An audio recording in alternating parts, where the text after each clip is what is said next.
مرض السكري هو الحالة المزمنة التي تنشأ عندما لا ينتج البنكرياس ما يكفي من الأنسولين، أو عندما لا يستطيع الجسم أن يستخدم بفعالية الأنسولين.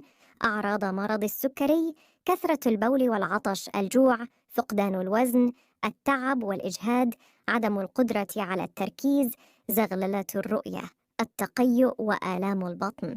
يؤدي ارتفاع السكري إلى حدوث مضاعفات مزمنة في الجسم وفشل مختلف الأجهزة، وتشمل المضاعفات: اعتلال شبكية العين، اعتلال الكلى، اعتلال الأعصاب الطرفية، اعتلال الجهاز العصبي المركزي، تصلب الشرايين وأمراض القلب، اعتلال الدورة الدموية الطرفية، اعتلال الدورة الدموية الدماغية، ارتفاع ضغط الدم، ارتفاع الدهون والكوليسترول في الدم.